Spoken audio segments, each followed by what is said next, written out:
তো hello friends, welcome back to my channel. আশা করি সবাই ভালো আছো, আমিও ভালো আছি। একেই বলে পেছন পাকা। যার নিজের গুয়ে গন্ধ, সে অন্যের গুয়ের গন্ধের কন্ট্রোভার্সি করতে চলে আসে। ভাবা যায় যে নিজে সংসারে নিজের কাজের মাথা মুন্ডু কিছু দেখায় না, কাজ করলে তবে তো দেখাবে, রান্নাবান্না করলে তবে তো দেখাবে, অত বড় উঠোন ঝাড় দিলে তবে না দেখাবে। কাজের লোক থাকলেও তাদের কাজ দেখিয়েও তো কিছুটা ইনকাম হয়, কিন্তু সেটুকুও দেখাতে পারে না, কারণ নিজের কাজের লোক তো নয়, মানে নিজে মায়না দেয় না, সেটা বলছি। তো সেইখানে এসে অন্যে কী করলো, কার বাড়িতে কি হলো, কে কি খেলো, কিভাবে খেলো, আদৌ রান্না করলো কিনা, করলেও বাজার কে করলো, ইত্যাদি ইত্যাদি জানার তার অসীম আগ্রহ। আরে ভাই, তোর যেভাবে দিন চলে অন্যেরও সেভাবে দিন চলে, সেটা মেনে নে না। নিজের হাজারো ফাঁকফোকর, অন্যের ফাঁকফোকর খুঁজতে যায়। আরে এই তো সমস্যা। যদি নিজে কন্ট্রোভার্সি ক্রিয়েটার হয়ে লোকের খড়ের গাদায় ছুঁচ খুঁজতে যাও, তো নিজের যদি সেই ক্ষেত্রে একটা ব্লগিং চ্যানেল থাকে, তো সেক্ষেত্রে তোমাকেও তো সেই কন্ট্রোভার্সির সম্মুখীন হতে হবে। সেই সম্মুখীন হলে তারপরে কেন ত্রাহি ত্রাহি রব তোলো যে আমাকে নিয়ে কেন বলছে, আমি কি দেখাচ্ছি, আমি কি করছি। তা কেন দেখাচ্ছ না? লোকে কেন দেখায় না সেটা নিয়ে যদি প্রশ্ন তুলতে পারো, তাহলে তুমিও দেখাচ্ছ না কেন সেটা নিয়েও আমরা প্রশ্ন তুলবো। ছয় ষষ্ঠী কারোর বাচ্চার, তো তোর কি? সে দেখাবে কি দেখাবে না, সেটাকে কন্টেন্ট করবে কি করবে না, তাদের ব্যক্তিগত ব্যাপার। সেখানে তুই প্রশ্ন তুলতে পারিস না।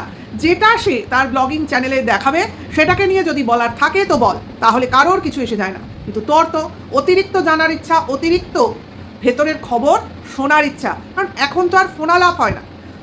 এই যে এত কিছু কন্টেন্ট তৈরি করা, দুজন ব্লগারকে নিয়ে তৈরি করে রেখেছিস, সেটা তাদের সঙ্গে মেলামেশার ফল। এবার এই মেলামেশা এবং অতিরিক্ত যোগাযোগ, যাতায়াত, এর ফলে হাড়ির খবর তোদের জানা হয়ে গেছে। এই জন্যই আমি বলি, আমার যারা ভিউয়ার্স তাদের কাউকে কখনো কোনো দিন নিজের বাড়িতে অ্যালাউ করতে নেই এই সোশ্যাল মিডিয়ার দিনে। কারণ দেখো, আমরা বাড়িতে কিভাবে থাকি, কিভাবে চলি, কিভাবে অন্যদের সঙ্গে বিহেভ করি, সেটা এরা বাড়িতে এসে খুব ভালো করে লক্ষ্য করার চেষ্টা করে, এবং এটাই এরা করবে। এই কন্ট্রোভার্সি ক্রিয়েটারদের কথা বলছি, কারণ এগুলো হচ্ছে এদের হাতের তুরুপের তাস। যখন কোনো অরিজিনালি কন্টেন্ট খুঁজে পাবে না, তখন এইসব ভান্ডা ফাটানো। তো এইগুলো করে করেই আজকে চ্যানেলটা 40,000-এর প্লাস ওই জায়গায় নিয়ে গেছে, যেভাবে আদার্সরাও নিয়ে যায়। তো সেই রকমই করতে করতে আজকে যখন কোনো যোগাযোগ থাকছে না, যোগাযোগ ছিন্ন হয়ে গেছে, তখন তো আর ভালো লাগছে না। তখন সেই পুরনো কথা, পুরনো দিনের পুরনো অভ্যাস বা পুরনো থিওরিগুলো এখন অ্যাপ্লাই করছে।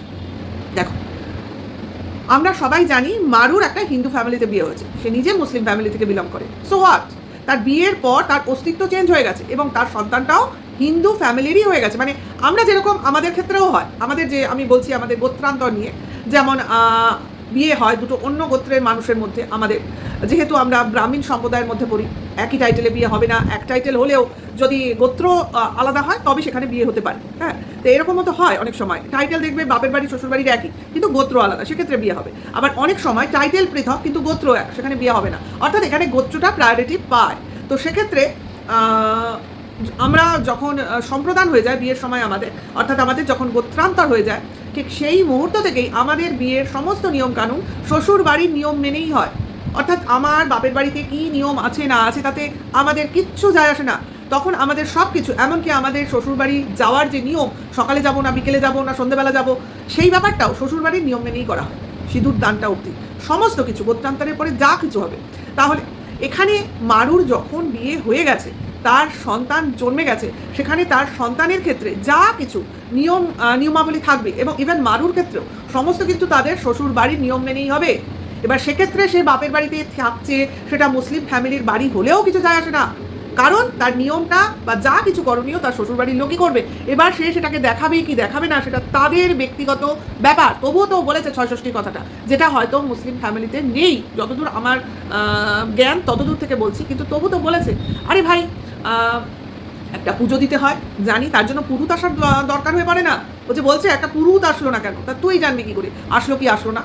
হ্যাঁ, হলেও এইসব অনুষ্ঠান হলেও সেটা তার শ্বশুরবাড়িতে হবে, এখানে হবে না। আমাদের ক্ষেত্রেও তাই হয়েছে। এবং ষষ্ঠীর দিন ওই পুজোর যে প্রসাদ, ফুল, তারপর নতুন জামা কাপড়, ইভেন মায়ের জন্য সমস্ত কিছু শ্বশুরবাড়ি থেকে বাপের বাড়িতে পাঠানো হয়, কেউ না কেউ নিয়ে আসে। ঠিক আছে, সেক্ষেত্রে তার হাজব্যান্ড এই কাজগুলো করবে। সব ওদের দেখাতে হবে, সব ওকে দেখাতে হবে, মানে ওর জ্ঞান বাড়ানোর জন্য, যাতে যত বেশি দেখাবে তত বেশি ওকে ছিঁড়তে পারে। খুব ভালো হয়েছে, একটা কমিউনিটি পোস্ট দিয়ে যেভাবে ওর রেসপেক্টেড ধাঁচিয়া উড়িয়ে দিয়েছে, এর থেকে ভালো কোনো কিছু হতেই পারে না। এত বলা কিসে? একটা নতুন মাতৃত্ব, তাদের নতুন পথ চলা, সেখানে এত দোষ ধরতে নেই। ওরা চলতে চলতে ঠকতে ঠকতে মানে ঠুকতে ঠুকতে পড়তে পড়তে আস্তে আস্তে নিজেরা নিজেদের অভিজ্ঞতা সঞ্চয় করে নেবে। এখানে এসে যার কিনা সন্তান নেই তার কাছ থেকে কোনো পরামর্শ সে নিতে যাবে না। আর যে নিজেই এত সম্মানিত হয়ে রয়েছে ওয়াইটিতে, তার মুখে আবার বড় বড় কথা। ঠিকই বলেছে, মারু একদম ঠিক বলেছে। ওর সঙ্গে আমরা কেন প্রত্যেকে সহমত পোষণ করছি। আরে ভাই, ব্লগার হিসেবে প্রত্যেকটা ব্লগারেরই দোষও যেমন আছে, গুণও তেমন আছে। তো সেক্ষেত্রে ধরারও তো একটা সময় আছে। মানুষের দোষ ধরার জন্য একটা সময়ের প্রয়োজন। সব সময় সব মানুষকে কোণঠাসা করাটা কোনো মানে কি বলবো, মানুষের হিউম্যানিটির পর্যায়ে পড়ে না। তা এর তো পয়সা রোজগার করতেই হবে না।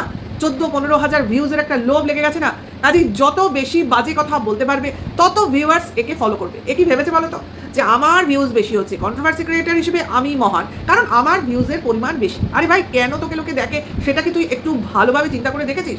ওরা ওয়েট করছে কখন তুই তোর ভাগনার সঙ্গে তোর সম্পর্কটা খোলাখুলি ওয়াইটিতে নিয়ে আসবি। অর্থাৎ সেই শেষ দিনটার জন্য ওয়েট করছে। তার জন্য প্রতিটা ভিডিওতে ভিড় হয়, কারণ তুই কখন কি বলিস সেটা শোনার জন্য। এই কৌতূহলটা যখন কমে যাবে, ভিউজ অটোমেটিক ডাউন হবে, যেরকম কিনা মুন্ডুর ক্ষেত্রে হচ্ছে। দেখেছো তো, মুন্ডুর ভিউজ 30-এর নিচে নেমে এসছে। কারণ নোংরামি লোকে দেখার জন্যই কৌতূহল প্রকাশ করে যে এই মহিলা বা এরা এত নোংরামি করছে আর কত দূর যেতে পারে, সেটা দেখার জন্য ভিড় করে। কিন্তু যে কোনো সময়ই নোংরামি করে না, নোংরা কথা বলে না, গালিগালাজ করে না, তো তার সেখানে তো ভিড় করার প্রয়োজন হয় না। যারা এমনি টাইম থাকে তারাই অন্য টাইম দেখবে। হ্যাঁ, তার মধ্যে যদি কখনো কিছু এক্সট্রা অর্ডিনারি এসে পড়ে তখন গিয়ে সেখানে ভিড় হয়। এটাই তো নিয়ম ইউটিউবের, ব্লগিংয়ের, ভিউজের, এটাই নিয়ম। আর এই নিয়মটাকে যদি ওলটপালট করতে হয়, অতিরিক্ত লোভ করতে হয়, তো সেই ক্ষেত্রে তোমাকে তোমার স্ট্যান্ডার্ড থেকে হয় উঠতে হবে হাই লেভেলে, যেটা তুমি নও সেটার থেকে অনেক বেশি তোমাকে দেখাতে হবে, অথবা অনেক নিচে নামতে হবে।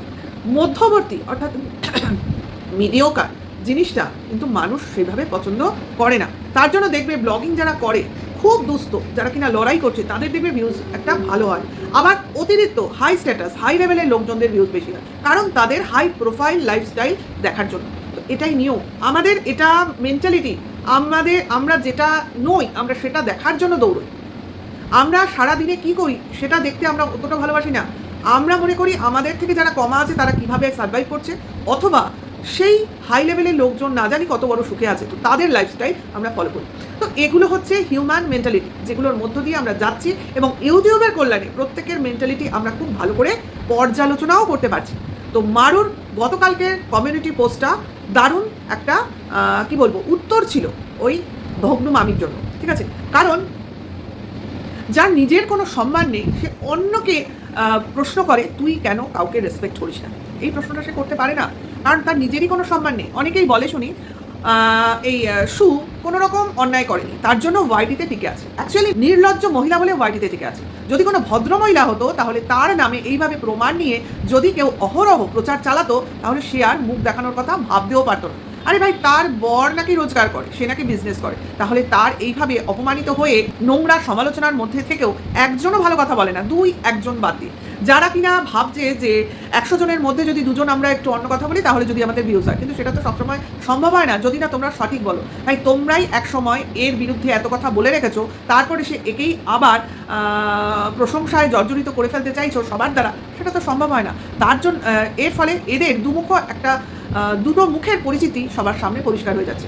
তাতে কি হচ্ছে, এরা নিজেদেরও পজিশনটাকে যেভাবে নামিয়ে ফেলছে, ওই শুয়ের পজিশন তো অলরেডি নিম্নমুখী। আর ভিউজ দিয়ে কি হবে, আজকে ভিউজ বেশি হচ্ছে। অনেক এরকম ব্লগার দেখি যারা কিনা শরীর দেখিয়ে ভিডিও করে, তো তাদেরও তো ভিউজ বেশি হয়। তার মানে নোংরা লাইনেও ভিউজ বেশি হয়, আবার কন্ট্রোভার্সিতে নোংরামি করলেও ভিউজ বেশি হয়। তাহলে এক্ষেত্রে কেউ ভদ্রতা জানিয়ে বা নিজেকে সঠিক জায়গায় রেখে যে কন্ট্রোভার্সি চালিয়ে যাচ্ছে বা কন্ট্রোভার্সি জগতে টিকে আছে তা তো নয়। অ্যাকচুয়ালি সে লজ্জার মাথা খেয়েছে।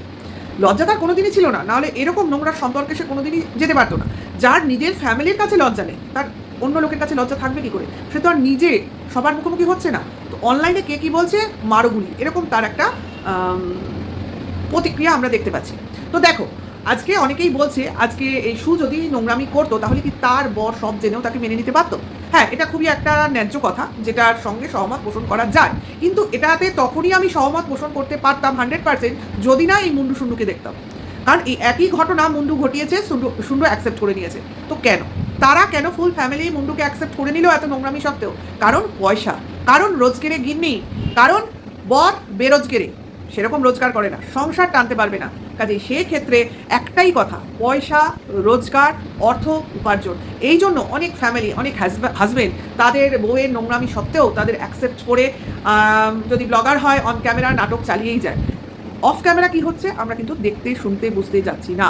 তো এই ব্যাপারটার জন্যই আজকে সুকে আমরা অবিশ্বাসের পর্যায়ে রেখেছি যে তার বড় সব জেনে শুনেই তাকে মেনে নিচ্ছে, কারণ বউ রোজগার করে, কারণ বউ ইউটিউব থেকে ভালো ইনকাম করে, কারণ বউ ব্যবসা করে রোজগার করছে, কারণ বউ তার সংসার ছেড়ে অন্য জায়গায় যাচ্ছে না, তাকে খাওয়াচ্ছে, তাকে পড়াচ্ছে, আর ঘরে বসে নোংরামি করার সুযোগ তার বরের কাছ থেকে পাচ্ছে।